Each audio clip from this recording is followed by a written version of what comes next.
Everyone, very very good morning. कैसे हो आप सब? हम सब तो बिल्कुल ठीक हैं और उम्मीद करती हूँ कि आप सब भी बिल्कुल अच्छे होंगे, बहुत खुश होंगे, मस्त होंगे और तंदुरुस्त होंगे। आप सभी का आपके अपने चैनल SK ब्लॉग्स में बहुत बहुत स्वागत है। तो फ्रेंड्स, सबसे पहले आप सभी को मेरी राम राम। आप सभी के लिए परमपिता परमात्मा से प्रार्थना करती हूँ कि परमात्मा आप सभी को अच्छी सेहत बख्शे, आप सभी की सारी मनोकामनाएं पूरी हो जाएं। और अभी ये सुबह 7:30 बजे का टाइम है। वाइट वाले मेरे सारे कपड़े धुल चुके हैं, ड्राई हो गए हैं और अभी इनको सुखा रही हूँ। हवा भी काफ़ी तेज़ चल रही है, जल्दी कपड़े सूख के तैयार हो जाएंगे। और साथ के साथ मैंने अपना साफ़ सफाई का काम भी शुरू किया हुआ है, क्योंकि जैसे मशीन में कपड़े डाल दिए और फिर खाली खड़े होके क्या करना है, एक कमरे में झाड़ू लगा दी, डस्टिंग का काम कर दिया, फिर बीच में कपड़े धुल गए तो उनको निकाल दिया, फिर से उनको धो के सुखा दिया। इस तरह से आज मैंने अपने सारे काम को मैनेज किया है ताकि जल्दी से जल्दी काम निपट जाए, क्योंकि सुबह सुबह काम तो वैसे ही बहुत सारे हो जाते हैं और कुछ घर भी काफ़ी बड़ा हो गया है और जितना मन लगा के घर को बनाते हैं फिर उसको साफ़ सुथरा रखना उतनी ही जिम्मेदारी बन जाती है। और इतना बड़ा घर है और इतने बड़े घर को साफ़ सुथरा रखना सच में एक काफ़ी बड़ा चैलेंज होता है। लेकिन ये है कि जब मैं सुबह सुबह लगती हूँ तो 2.5 घंटे तो आराम से लग जाते हैं। जब ये होता है ना कि हाँ भाई बिल्कुल 1 मिनट का भी बीच में रेस्ट नहीं करना है, तो लगातार 2.5 घंटे में झाड़ू पोछा डस्टिंग ऊपर से नीचे तक का मेरा सारा काम हो जाता है। क्योंकि सीढ़ियाँ भी मैं सबसे ऊपर से साफ़ करने लगती हूँ और बिल्कुल नीचे तक मैं सीढ़ियाँ साफ़ करती हूँ ताकि बिल्कुल साफ़ सुथरा रहे सब जगह पे। और ये देखिए कलरफुल कपड़े भी धुल गए हैं, बस थोड़े से बच गए हैं और इनको बीच बीच में ऐसे ही कपड़े धो के सुखाती रहूँगी।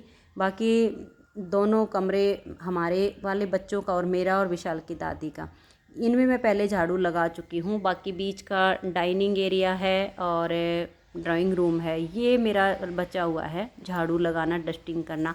ये मैंने सोचा कि चलो पहले कपड़े धो के सुखा के आ जाती हूँ और फिर मैं ये वाला काम कर लूँगी। और पोछा तो मैं सारा एक साथ ही लगाऊंगी, क्योंकि ये ना कि एक बार कपड़े धुल जाएं तो बालकनी में से बार बार इधर उधर ना आना पड़े और एक बार में ही साफ़ सुथरा घर हो जाए। और धूप भी बहुत तेज़ निकलती है आजकल, तो बहुत ज़्यादा गर्मी होने लग गई है। वैसे आज 29 जून है, 30 जून की बारिश बता रखी है। देखते हैं परमात्मा की कृपा से अगर 30 जून को बारिश आती है तो ठंडा मौसम हो जाएगा, नहीं तो बहुत ज़्यादा गर्मी हो रही है। और गर्मी भी एक अलग तरह की, बिल्कुल उमस हो गई है। देखने में धूप इतनी तेज़ लगती नहीं है कि तेज़ है, लेकिन बहुत चिपचिपाहट की गर्मी हो चुकी है। और सुबह सुबह ही पसीना इतना आने लग जाता है। मैं सुबह उठ के एक बार तो नहा चुकी हूँ। सुबह उठते सबसे पहले मैं नहा ली थी कि चाय वगैरह बनाऊँगी, भगवान को भोग लगाऊँगी और फिर बाकी के काम मैं बाद में करती रहूँगी, तो एक बार फिर नहा लूँगी। मैं कुछ गर्मी में होता है कि जितना मर्जी आए नहा लो, वैसे के वैसे हो जाते हैं। तो अभी एक बार तो मैं सुबह सुबह उठते ही सबसे पहले नहा धो ली थी और अभी साफ़ सफाई का काम करके और फिर एक बार बाद में नहा लूँगी। तो ये सब तो चलता रहता है। और अभी सासू माँ लेटी हुई थी तो कहने लगी फ़ोन चला के और मेरे पास रख दे, मुझे फ़ोन में जो कथा सुननी है। तो मैं फ़ोन में वही सर्च करके और सासू माँ को अभी दे देती हूँ कि अपना ये भी आराम से लेटे हुए अपना फ़ोन देखती रहेगी और फिर मेरा काम भी कंप्लीट हो जाएगा। तो मुझे रसोई भी संभालनी है, क्योंकि रसोई में भी काफ़ी टाइम लग जाता है।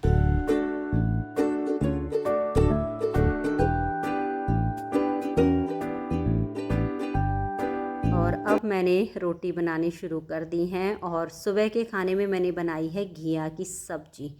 और अब रोटी बना देती हूँ, सब खाना खा लेंगे तो फिर बर्तन वर्तन साफ़ करके रसोई के काम से मैं फ्री हो जाऊँगी। तो फ्रेंड्स, आप सब भी आ जाइए। आज सुबह के खाने में मैंने बनाई है घिया की सब्जी है, ताज़ी लस्सी है, मक्खन भी है, दही भी है और गर्मा गर्म रोटी हैं। आइए और सुबह का खाना खा लीजिए। और ये देखिए अभी रसोई में मैंने लाइट नहीं जला रखी है, बस कुदरती रोशनी इतनी है कि लाइट जलाने की ज़रूरत कम ही पड़ती है। शाम के टाइम पे जब सूर्यास्त होता है ना, तब मैं यहाँ पर लाइट जलाती हूँ। सुबह उठ के लाइट जलाने की ज़रूरत पड़ती नहीं है, कुदरती रोशनी इतनी होती है। और वैसे मैंने खिड़की पर पर्दे लगा रखे हैं क्योंकि कभी कभी क्या होता है ना कि अगर मान लिया मैं वीडियो बना रही हूँ, कैमरे पर फोकस ना आए तो मैं पर्दे लगा सकती हूँ, क्योंकि एक ऑप्शन रखना पड़ता है। पहले वाले मकान में भी जहाँ पर मैं रहती थी, रेंट का था, तो वहाँ थोड़ी सी खिड़की छोटी थी, बट पर्दे वहाँ पर लगाने के लिए कुछ चीज़ें लगी नहीं हुई थी, और वहाँ से ऐसा धूप का जो है ना चिमका लगता था, और वीडियो नहीं बन पाती थी, कभी कभी कैमरे पर फोकस ही नहीं आता था। इस वजह से मैंने यहाँ पर, ये तो ये खिड़की काफ़ी बड़ी थी, तो मैंने इस वजह से पहले ही पर्दा लगाने के लिए जो डंडा होता है ना वो लगवा दिया था, कि भैया अगर मुझे ज़रूरत पड़े तो मैं पर्दे जो है लगा सकती हूँ। तो मैंने पर्दे यहाँ पर टांग दिए हैं और इकट्ठे करके एक साइड में कर रखे हैं, ताकि जब ज़रूरत पड़े तो यूज कर ले, ना तो लगे रहें। और ये देखिए बच्चों के पापा सब खाना खाने के लिए तैयार हो गए, क्योंकि मैंने इनको आवाज़ लगा दी थी कि आ जाओ और अपना अपना खाना ले लो, क्योंकि एक तो गर्मी बहुत ज़्यादा हो गई है और मैं भी सुबह से लगी हुई हूँ, तो कमर भी दर्द करने लग जाती है। और वैसे कमर तो मेरी बहुत दिनों से ही दर्द करती है, लेकिन अब तो जैसे कई दिनों से काम का प्रेशर ज़्यादा था, मकान अपना शिफ्ट किया, सब सामान सेट करना, पूरा पूरा दिन खड़े रहना, इस तरह के काम करते करते ना मेरी कमर में कुछ ज़्यादा ही दिक्कत आ गई है। कभी कभी तो 2-2 पेन किलर लेनी पड़ती, तब जाके आराम आता है।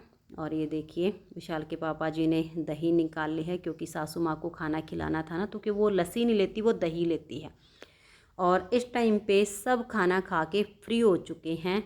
मेरा ही ये लास्ट का काम बचा हुआ है कि बर्तन साफ़ कर देती हूँ, रसोई को एक बार अच्छे से क्लीन कर देती हूँ, और फिर उसके बाद मैं भी अपना नीटिंग का काम देखूँगी, क्योंकि कम से कम 20 दिन हो गए हैं मैंने बुनाई का काम नहीं किया है, क्योंकि लगभग 8-9 दिन तो मुझे वहाँ पर ऐसे लग गए थे, पूरे सामान को समेटना, एक एक चीज़ ढूंढ के धो के उसको बांधना, और फिर मकान अपना शिफ्ट करना, यहाँ आके सब सामान को जचाना, देखना, इन कामों में इतना बिजी हो गई कि बुनाई पर मैंने ध्यान ही नहीं दिया। कुछ वीडियो पहले से ही बना के रखी हुई थी, वही बीच बीच में मैं अपलोड कर देती थी, और ब्लॉग भी मेरे बीच में कम ही गए हैं, जैसे एक दिन छोड़ के एक दिन ब्लॉग मेरा गया है, क्योंकि टाइम नहीं मिल पा रहा था।